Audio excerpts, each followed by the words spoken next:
Bien la cara tal vez ya de hambre, agotamiento y demás. No, pero ya tuvimos un receso, ya.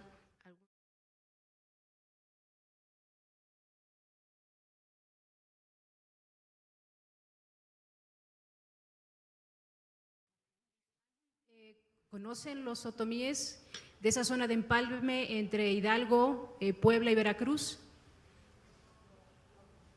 Los que no lo conocen, voy a platicar un poquito sobre ellos. Adelante, maestra. Ok. Ya estamos listos. Perfecto. Bueno, saludos a todos y bueno, nuevamente inicio. Gracias a los que nos acompañan, gracias a los interesados en esta ponencia sobre los grupos otomíes del sur de la Huasteca. Como el nombre lo sugiere, los otomíes subhuastecos, campos sonoros y cinéticos transnacionales. Es a partir de esta noción, de este concepto que voy a referir la ponencia. Más que describir propiamente el rito de ciertas manifestaciones dancístico-musicales, lo que propongo es trabajar, hacer la explicación tomando en cuenta dos conceptos bases. Por un lado, el de campos sociales y el de remesas socioculturales, muy documentados, muy trabajados desde la teoría transnacional. Bien. Hay una cita aquí de otomíes en campo, en San Pablito, de hecho. Dice, allá también hacemos nuestros guapangos y festejamos el carnaval. Nos juntamos y nos organizamos. Allá en Carolina es como si fuera un San Pablito en chiquito. Parto de esta noción. Aquí se alcanza a ver a grandes rasgos los diferentes grupos étnicos que conforman la región de la Huasteca. Aparece en color rosa los totonacos, en morado los nahuas poblanos, en amarillo los otomíes, en naranja los tepehuas y en color verde los nahuas huastecos, como ustedes lo alcanzan a ver. Precisamente los que están en tono amarillo son aquellos que definimos, entre otros autores como Carlos Eiras, que se encuentra aquí entre el público, como los otomíes subhuastecos, en una zona de empalme entre Hidalgo, Puebla y Veracruz. La zona predilecta de migración de estos grupos es la costa este de los Estados Unidos. Esto surge a partir de 1960, en particular en la comunidad de San Nicolás en Tenango de Doria. Ahí todavía la memoria colectiva recuerda a don Richard, un pastor pentecostal que llegó él a esta región y a partir de los contactos que él tenía en otras partes del país, pero también en la Unión Americana, es que comienza la gente a emigrar. Primero lo hacen los de otomíes de San Nicolás, posteriormente los de Santana Huitlalpan, conocidos en la región como santaneros, y después los de San Pablito en Pahuatlán. Seguramente ustedes conocen esa artesanía famosa de Amati de Shakira. Precisamente en ellos me voy a referir, en los San Pablitos, los San Pablos, la gente de San Pablito en Pahuatlán. Entonces, como ven en el mapa, están los otomíes y aquella es la zona predilecta de migración. Bueno, la gente que migra, algunos lograron a partir de 1980 obtener papeles en la ley IRCA, sin embargo, no todos corrieron con esa suerte. Aquí se alcanzan a ver algunas fotos de los chicos otomíes que trabajan sobre todo en la construcción y en el tabaco. Comienzo a comentarles algunas cosas.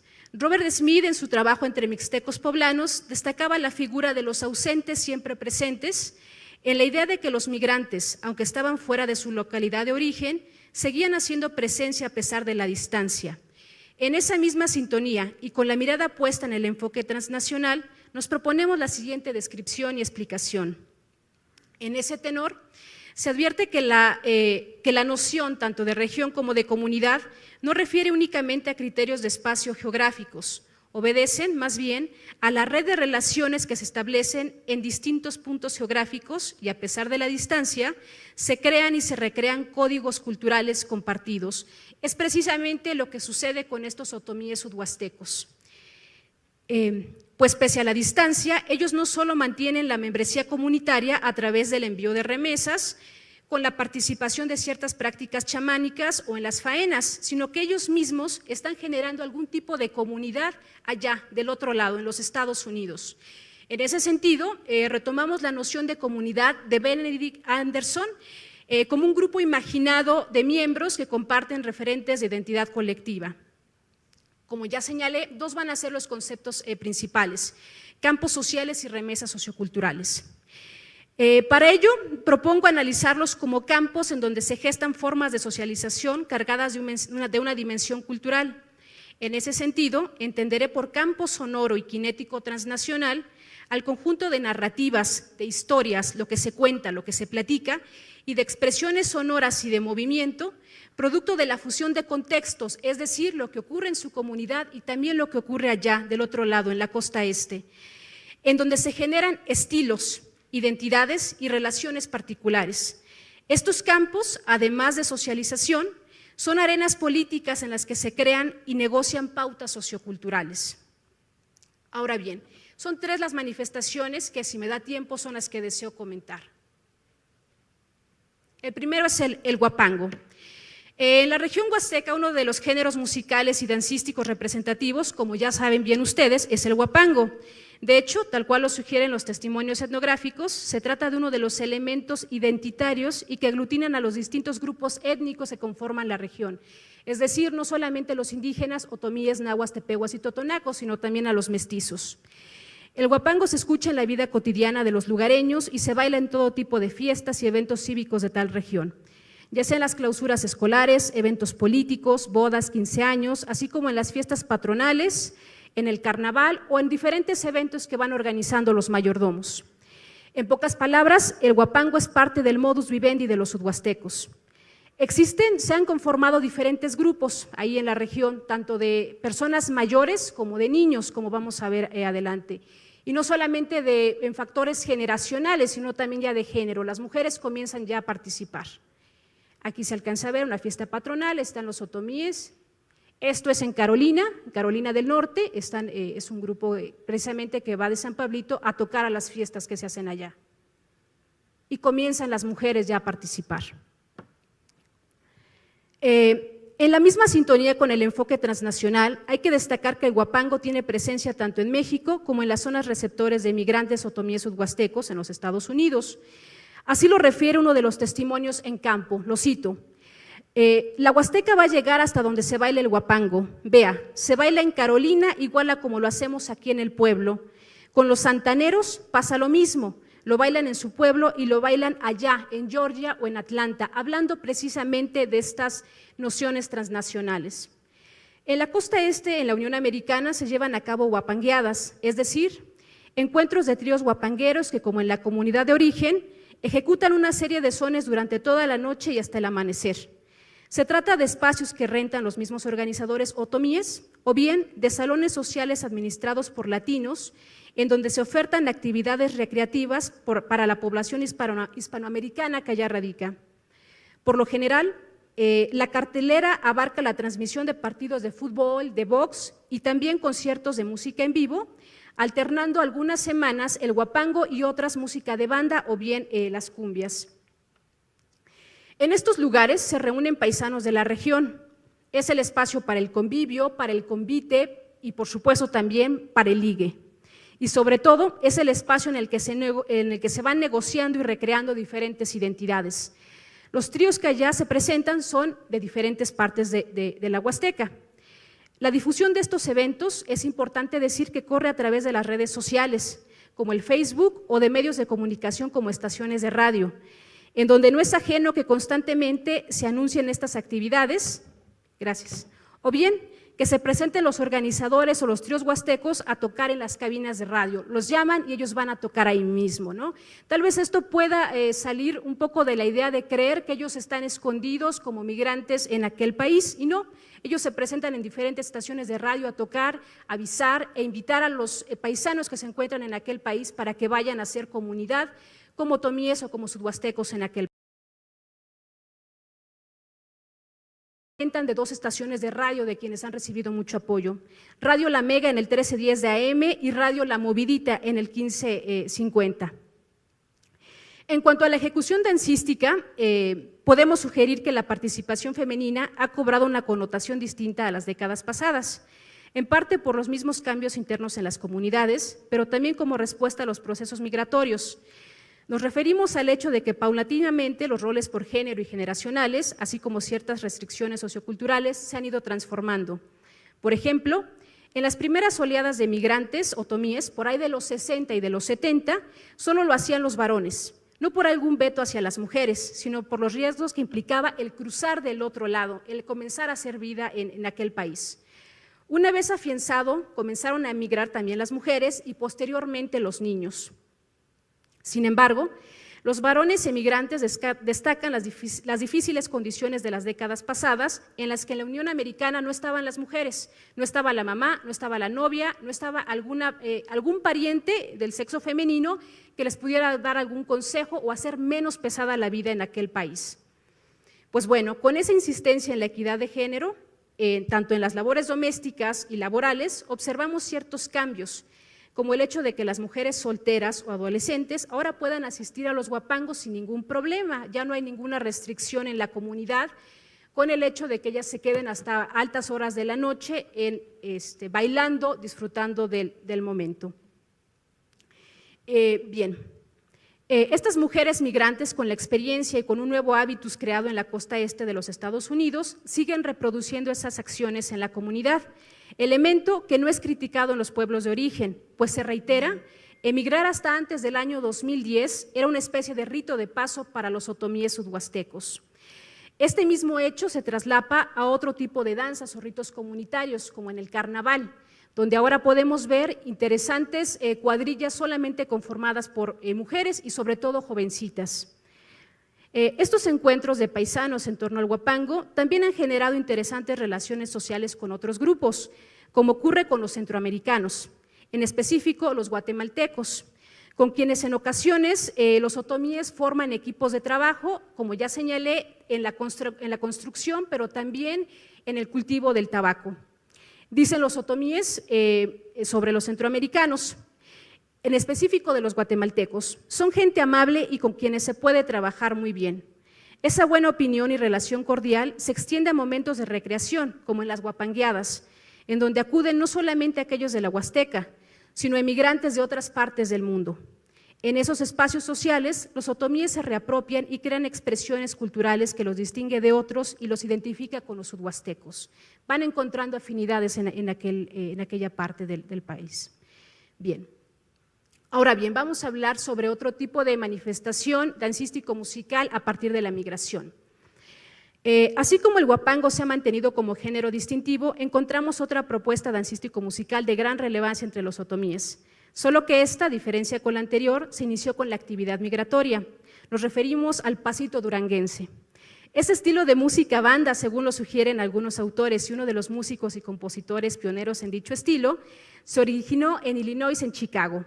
Posteriormente, la población mexicana que allá radica se apropió de dicha propuesta, de la cual resaltan tanto los creadores como sus seguidores, es algo tradicional, pero a la vez mantiene un toque moderno. Fue así que este tipo de música se propagó a inicios del nuevo milenio en distintas partes de los Estados Unidos y posteriormente en México. El toque tradicional moderno que él se enfatiza es lo que genera la particular forma de bailarlo.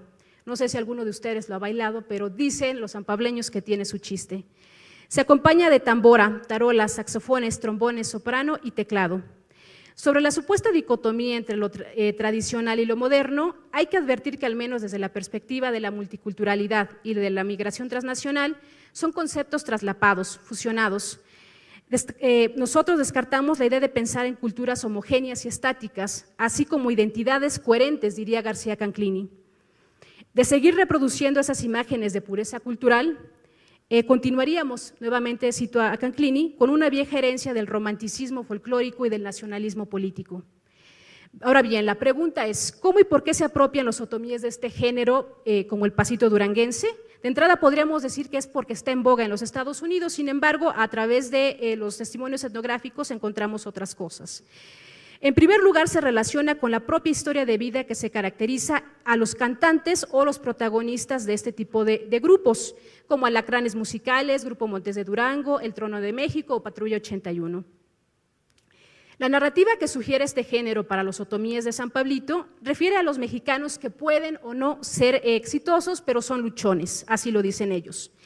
Se identifican con los cantantes que muchos de ellos son o fueron migrantes en los Estados Unidos, personas que como ellos se arriesgaron para probar suerte en otro país, que les tocó trabajar de jardineros, en la limpieza, como cargadores, en restaurantes, en la construcción, es decir, en los trabajos que normalmente obtienen los connacionales, es decir, a la sombra de otros. Esto de alguna manera generó algún tipo de empatía con ese estilo musical.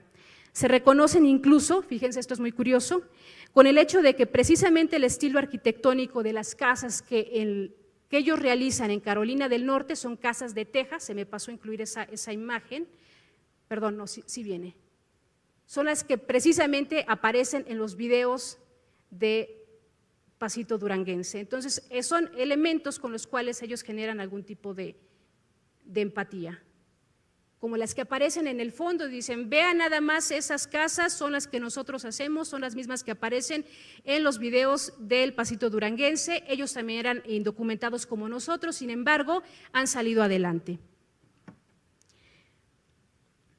Son estos algunos de los motivos que empoderan el gusto e identificación por este tipo de música. Esto ocurre allá en la costa este, pero también lo traslapan al sur de la Huasteca. A diferencia con el guapango, que lo bailan hombres o mujeres de cualquier edad, con el pasito duranguense solo lo ejecutan los jóvenes, pues las personas mayores o de la tercera edad insisten en que no lo saben bailar. Sin alguna denostación o desapruebo, solo enfatizan en que son modas nuevas. Este género dancístico musical nos lleva precisamente a retomar el énfasis que la antropóloga argentina Ana Sabrina Mora sugiere que a través del movimiento se inventan y reinventan identidades. Por otro lado, el duranguense también está presente vía las redes sociales, a través del envío de los links de los videos de las canciones por el mensaje del celular o bien en etiquetas personalizadas del Facebook. Ahora podemos decir que también del WhatsApp, pero hace una década, cuando estábamos en campo, aún no prevalecía ese tipo de red social. Y en su lugar lo que se observó fue que en las cabinas telefónicas de estos pueblos se daban cita. El chavo le hablaba a la chava, se quedaban de ver en la cabina telefónica, se hablaban por teléfono y se ponían las canciones estas del Pasito Duranguense, ¿no? Bueno, ¿esto de qué sirve? De alguna forma se aminora la distancia a pesar de estar en otro país. Bien. Ahora ocupan sofisticados celulares, iPads, que instalan ellos en sus carros y a través de esos medios mantienen comunicación cotidiana con los paisanos. Pueden mandarse una canción y en automático lo están escuchando en Raleigh, en Durham, allá en Carolina del Norte. Sobre esto uno podría pensar, bueno, si ya instalan el iPad en el carro o en la casa y demás, pues pueden tener unas buenas condiciones de vivienda, sin embargo no es el caso, ¿no? ¿Acaso valdría la pena recordar la expresión sobre este punto de Renato Rosaldo de la implosión del tercer mundo dentro del primero? El utilizar esos medios de comunicación no significa que todos cuenten con las mejores condiciones de vivienda o servicios básicos, es lo que les decía, pero en lo inmediato, tener un teléfono les sirve para desarrollar un estado de simultaneidad cultural en el que habitan dos estilos de vida simultáneamente, tanto para aquellos que radican en los Estados Unidos como quienes están en el sur de la Huasteca. De esa forma, aunque el duranguense arrancó allá entre los emigrantes, en las comunidades poco a poco lo fueron incorporando y apropiando. En esos campos transnacionales se mantienen o refuerzan lazos comunitarios o, como en el último ejemplo, vínculos sentimentales de pareja, en los que sí se aminora la ausencia o la soledad a pesar de la distancia.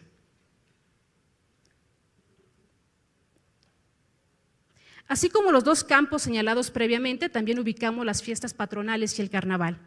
Este último, como bien lo sugiere el antropólogo francés Jacques Aligné, es uno de los eventos, uno de los ritos más esperados y de mayor relevancia entre los otomíes de la costa este, y ahora nosotros agregamos también en la Unión Americana. Pues a la par del festejo que se ejecuta en las comunidades de origen, en aquel país se lleva a cabo el carnaval organizado por los propios otomíes que allá radican. Esto comenzó en los inicios del nuevo milenio, pues aunque ya tenían 2 o 3 décadas de emigrar, ellos fueron estableciendo circuitos migratorios y fue a partir de ello que se puede hablar de unas remesas socioculturales. En el carnaval de la costa este participan hombres y mujeres, no solamente ya los hombres, así como personas de cualquier edad. Para esto, de nueva cuenta, así como ocurre en el Huapango, ubicamos lugares simbólicos, los sitios en donde se ejecutan aquellas prácticas que refieren a una identidad cultural y se generan procesos de adscripción colectiva. Se trata de espacios sociales vitales en la experiencia migratoria y de articulación de los grupos étnicos. Los otomíes migrantes rentan salones sociales y contratan a algunos músicos quienes tocarán sones de carnaval, igual que en su pueblo, durante toda la noche y hasta el amanecer. Es interesante destacar que este carnaval dura entre 5 días a una semana. Para ello, los migrantes piden permiso en su trabajo o incluso saben que los pueden llegar a despedir y sin embargo ellos se avientan esa suerte porque, insisto, es uno de los festejos con mayor importancia para ellos. Hay que hacer una aclaración. Advertimos que no se trata de una representación o de un performance del carnaval al estilo de sus pueblos. Más bien, forma parte del mismo rito comunitario. Es la ejecución misma por algunos miembros de esas comunidades extendidas. Ok, se me acabó el tiempo, voy a pasar rapidísimo unas imágenes. La idea era desarrollar la noción de remesas socioculturales, el aquí y allá, un poquito lo que les dije, a partir de la emigración. Bueno, vemos ya estas mayordomías, estas fiestas patronales en las que ahora ya son las mujeres otomíes quienes pueden tomar esos cargos. Previo a la emigración no se podía, estaba vetado todavía para ellas. Esto es parte de lo que se hace en el carnaval otomí. Y bueno, de este lado alcanzamos a ver el letrero, por primera vez danza de mujeres en San Pablito en el año 2014. Hay niños, hay niñas, gente de distinta edad, así como ambos sexos. Igual. Y bueno, vemos elementos iconográficos que más que hablar de una discusión sobre por qué aparece, como en este caso, la bandera estadounidense junto con elementos emblemáticos como el águila bicéfala, pues más bien estamos hablando de una reconfiguración de la tradición.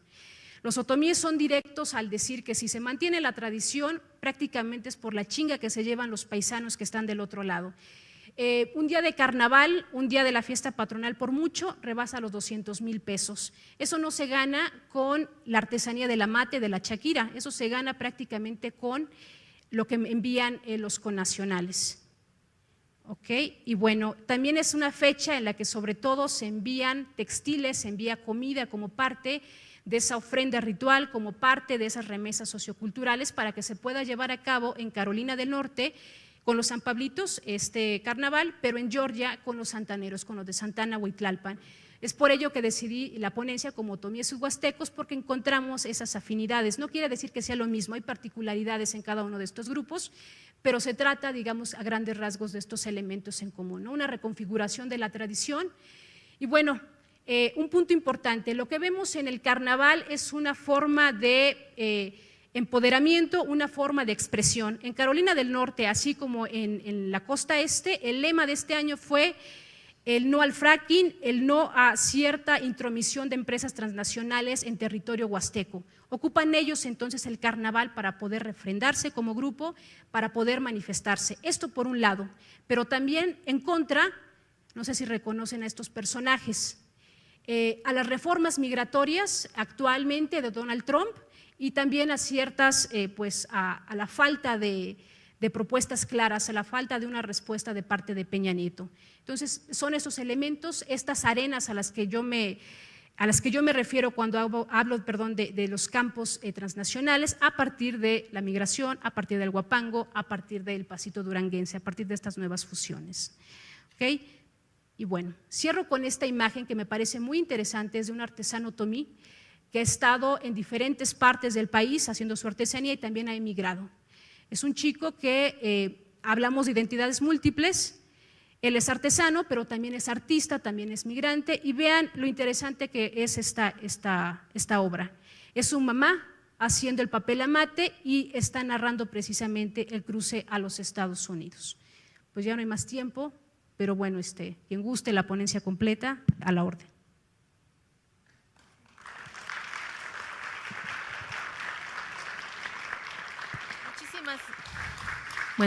Muchísimas gracias, maestra Libertad. Vamos a tener una sesión de preguntas y respuestas, nos da el tiempo, no llegó Mariana, pero le damos paso a Alejandra Nayeli Saldívar, se las presento a todos ustedes. Ella nació en la Ciudad de México, pero su familia es de Durango. Por tal motivo, desde siempre ha estado en contacto con la mayoría de las costumbres y tradiciones de ese estado. Sin embargo, fue hasta que tenía 16 años que comenzó a interesarse por las danzas y bailes de la región. Es licenciada en danza folclórica por la Escuela Nacional de Danza Folclórica y tuvo oportunidad de participar en el 9º Foro Internacional de Música Tradicional. Estudió diplomados en turismo, danzaterapia y musicoterapia y actualmente se encuentra estudiando la maestría en educación en el Instituto Humanista de Psicoterapia Gestalt. La ponencia que nos presenta Alejandra es San Isidro Labrador, tradición, danza e identidad, un acercamiento a las danzas realizadas en Alejandro, Xúchitl, El Mortero y San Isidro de Murillos, Durango. Te damos la más cordial bienvenida, Alejandra. Muchas gracias. Adelante. Muy buenas tardes a todos. Bueno, mi ponencia se titula San Isidro Labrador, tradición, danza e identidad. Bueno, pues este estudio se realizó en 4 comunidades ubicadas en el estado de Durango. Para ello considero pertinente hablar un poquito de este estado. Bueno, se encuentra en el norte del país, está colindando con los estados de Zacatecas, de Chihuahua, de Sinaloa, un poco de Nayarit. Se le conoce como la tierra de los alacranes, puesto que, sobre todo como en época de calor, podemos encontrar muchos insectos de estos. En el mercado se venden artesanías, ya sea ceniceros o hebillas con estos insectos disecados. Y en el mercado o en los restaurantes de la capital podemos encontrar platillos típicos como alacranes, tacos con alacranes o caldo con alacrán. Esto lleva como 5 años aproximadamente, es relativamente nuevo estos platillos con alacranes. También se le llama la tierra del cine porque pues, se han grabado varias películas en esta región, sobre todo las películas relacionadas al Viejo Oeste. Cuenta con 39 municipios divididos en 4 regiones, que son las Quebradas, la Sierra, los Valles y el semidesierto. En la región de los Valles, aquí se encuentran las 4 comunidades estudiadas. Y pues esta región tienen de agricultura y ganadería, son como las principales fuentes económicas, además de las remesas que pues traen las personas que se van a Estados Unidos. Bueno, y entonces la migración es un fenómeno muy importante en esta región. Para 2006, Talamantes mencionaba que 1 de cada 5 personas viven en Estados Unidos. Sin embargo, también la migración se realiza dentro del país y se pueden ir a lugares como Tlaxcala o aquí a la Ciudad de México, a Zacatecas. Solo van como a buscar una mejor calidad de vida. Este paso de Durango, o bueno, de las comunidades hacia Estados Unidos, pues es algo muy fuerte porque están como varios días sin comer bien o pasan por días de mucho calor o mucho frío. Las personas que los llevan a veces los dejan abandonados, entonces cuando logran llegar es valga la redundancia, un logro muy grande para ellos y hasta que consiguen sus papeles es cuando llegan y regresan a sus comunidades. Casi siempre lo hacen en épocas como diciembre, Semana Santa y verano. Cuando conviven con las personas que siguen viviendo en estas comunidades, pues les enseñan como lo que estuvieron aprendiendo o lo que se apropiaron de Estados Unidos. Entonces podemos observar en las comunidades, sobre todo a los jóvenes hombres vistiendo como cholos o con ropa americana. De la misma forma se van como apropiando de algunas palabras del inglés, como lo mexicanizan. Entonces palabras como camioneta, que es truck, pues ya todos le dicen troca, o para que avancen más rápido les dicen rúndale, entre otras palabras. Bueno, las fiestas es cuando las personas se unen más y entonces se puede ver una unidad y cohesión en el grupo. Como todos sabemos, los españoles vinieron a evangelizar, entonces en esta región ya se realizaban fiestas y pues tenían sus dioses. Los españoles les impusieron algunos santos. En la región de Durango, las fiestas tienen 2 orígenes principales, los vinculados a los procesos religiosos y los relacionados con el cultivo y fruto de la tierra. Y entonces, en las zonas estudiadas, estos 2 orígenes están integrados en la fiesta que se realiza a San Isidro Labrador. A él se le festeja el 15 de mayo. Es un santo traído de España. Se dice que él, pues desde pequeño podía aventar semillas y en ese momento caía lluvia, entonces tenía cosechas muy prósperas. Las personas les piden para que haya una buena lluvia y que puedan tener unas buenas cosechas. ¿Me pueden poner el video, por favor? A continuación vamos a ver un video de las 4 comunidades en las que estuve. Esto pasó el 15 de mayo del 2017. Las comunidades fueron Alejandro, que está en el municipio de Xúchitl, El Mortero también en el municipio de Xúchitl, y San Isidro de Murillos, que está en el municipio de Vicente Guerrero.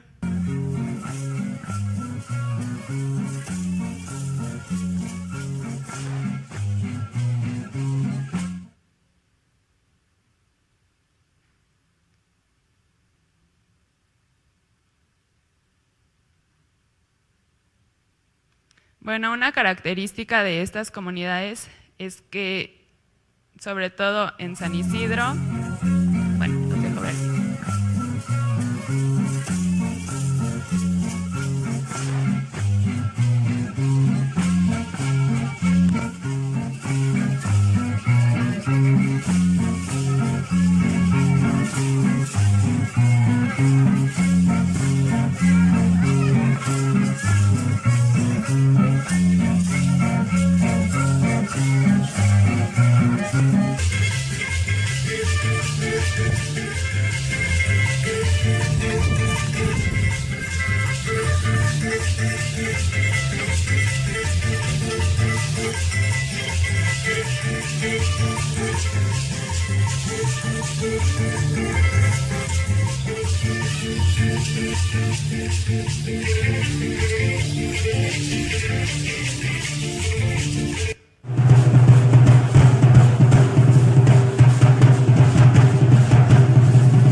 Gracias.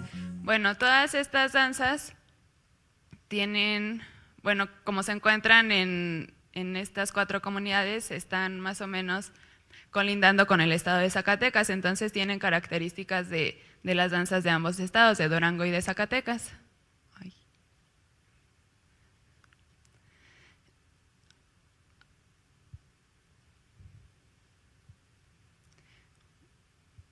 Por lo tanto, bueno, en las danzas del estado de Durango son la mayoría danzas de la palma o pluma, y las danzas del estado de Zacatecas son danza de matlachines. El vestuario que pues ahorita estuvimos viendo ya es el que utilizan actualmente, sin embargo, pues antes utilizaban otro. En esta región vivieron los chichimecas, entonces como les mencioné anteriormente, al venir los españoles trataron de conquistar, pero por las características de estos indígenas que eran muy aguerridos, les costó mucho trabajo, así que tuvieron que traer a los tlaxcaltecas, y al convivir estas 3 culturas, pues fueron como creando una danza. Por parte de los españoles, ellos traían la danza de moros contra cristianos, entonces en su vestuario pues se adaptaron los símbolos como la cruz y la luna. Además de en las monterillas se colocaban, como los moros, se colocaban perlas, pero en las monterillas ya para la danza, se colocan cuentas, a veces las usan y a veces no. Y bueno, de los tlaxcaltecas, pues ahora se pusieron las nahuillas, como se alcanza a ver, y también el uso de las plumas. Bueno, voy a hablar un poquito acerca de estas 4 comunidades. En Xúchitl se baila la danza del carrizo. Xúchitl es el municipio, entonces es como la cabecera municipal. Hubo una persona que estaba como muy interesada para que no se perdiera esta tradición, que se llamó José Refugio Moreno, que le decían el Talco. Este señor acaba de fallecer, pero él estaba muy interesado en que esta tradición de la danza del carrizo siguiera viva, así que antes de morir, unos años antes de morir, decidió decirle a 2 músicos, Eliseo Barrón en el violín y Abraham Correa en la guitarra, que grabaran los sones tradicionales. Y estos sones fueron usados en 2017, así que ellos tenían como la grabadora y el sonido, y con esta música fue con la que la bailaron. Para el 15 de mayo en Xúchitl, la danza del carrizo no se presenta en el atrio de la iglesia. Se hace como al lado de las vías, y este lugar es como un lugar en donde muchas personas asisten. Se coloca un pequeño altar a San Isidro Labrador, se le coloca la imagen, algunas veladoras y ofrendas. Y la mayoría de los danzantes para 2017 fueron niños y niñas y algunos jóvenes. En San Isidro, para llegar a esta comunidad, pertenece al municipio de Vicente Guerrero. Tienes que pasar por un lugar de terracería y pues al fin logras llegar. Es un poblado muy pequeño. También para 2017 utilizaron música grabada. Los danzantes que participaron ahí no son de San Isidro, los contrataron de Chalchihuites, que es del estado de Zacatecas. Ellos también se puede observar como una nahuilla y se ven como algunos carrizos.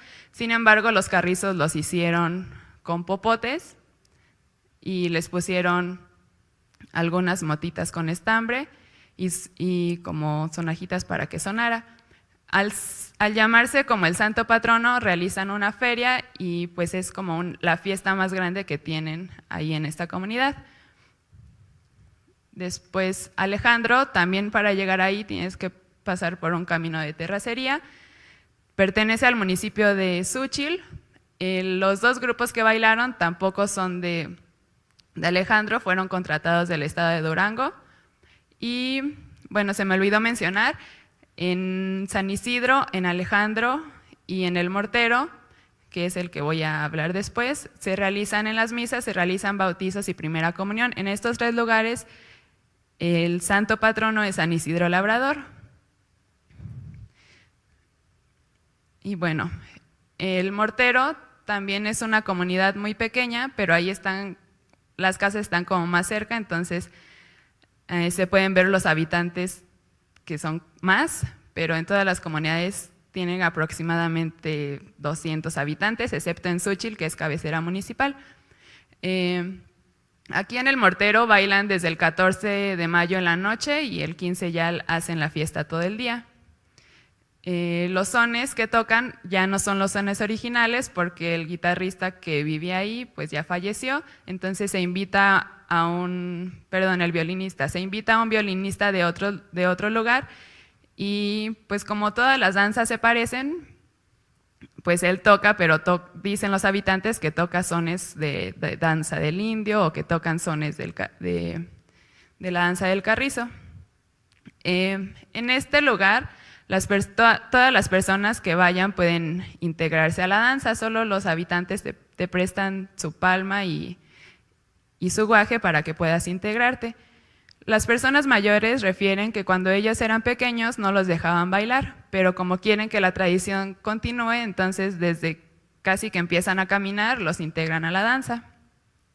A continuación, les presento un cuadro de una como unión de todas las danzas de estas comunidades, el cómo era antes y ahora cómo lo hacen. Por la parte de la música, pues antes en todas era música en vivo. Ahora en 2 de las comunidades, para el 2017, pude observar música grabada.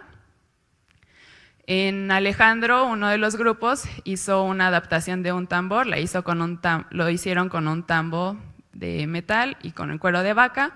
Los integrantes de la danza antes, en su mayoría eran jóvenes y adultos hombres.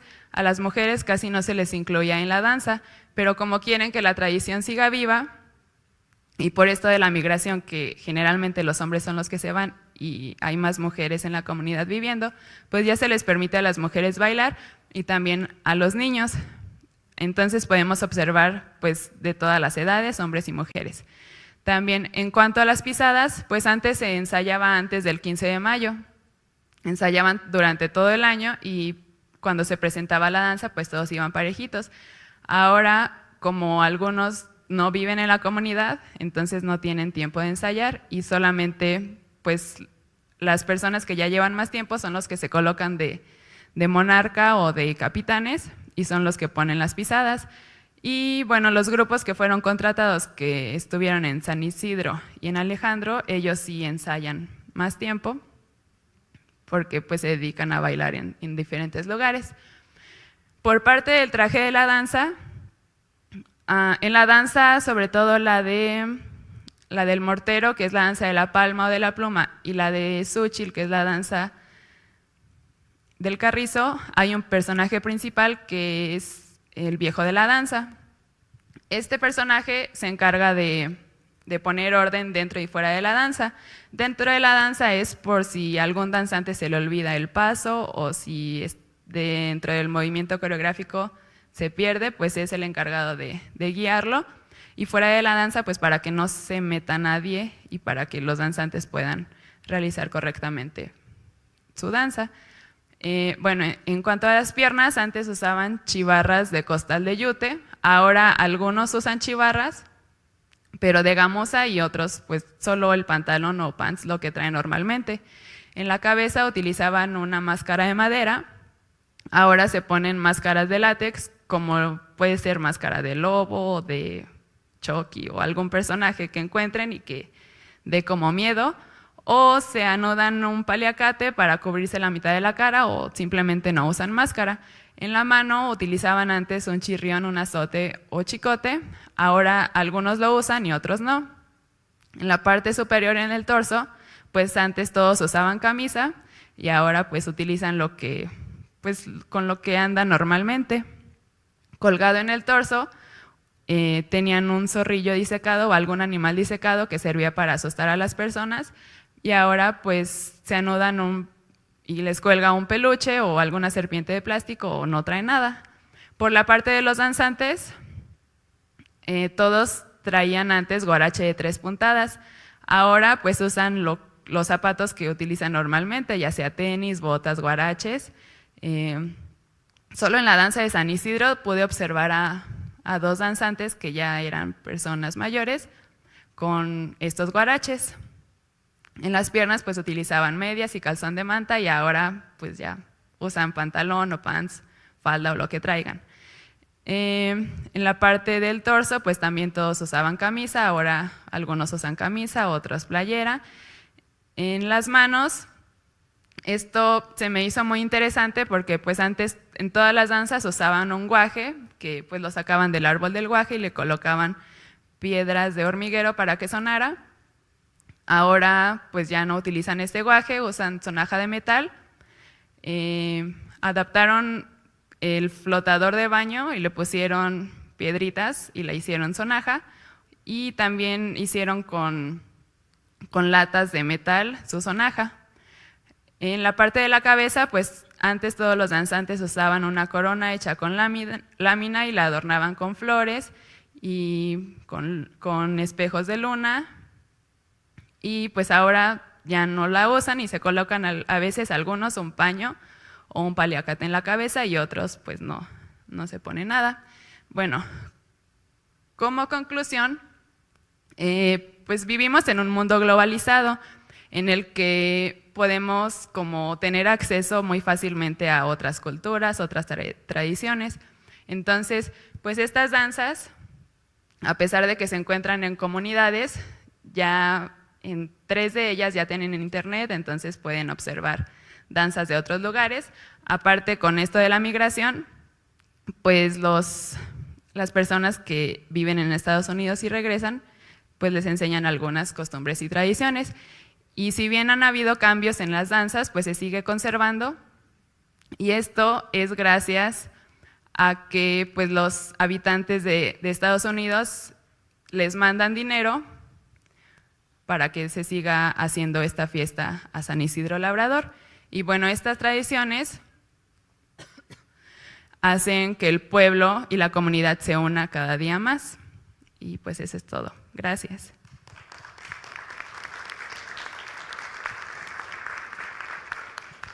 Bueno, muchísimas gracias, Alejandra. Yo creo que tenemos ahorita tiempo para hacer una sesión de preguntas y respuestas. ¿Hay alguna inquietud por ahí que quieran que los compañeros de la fonoteca se acerquen a que nos la pasen, por favor? ¿O necesitan del papelito para hacer la pregunta? ¿Alguien? ¿Alguna duda?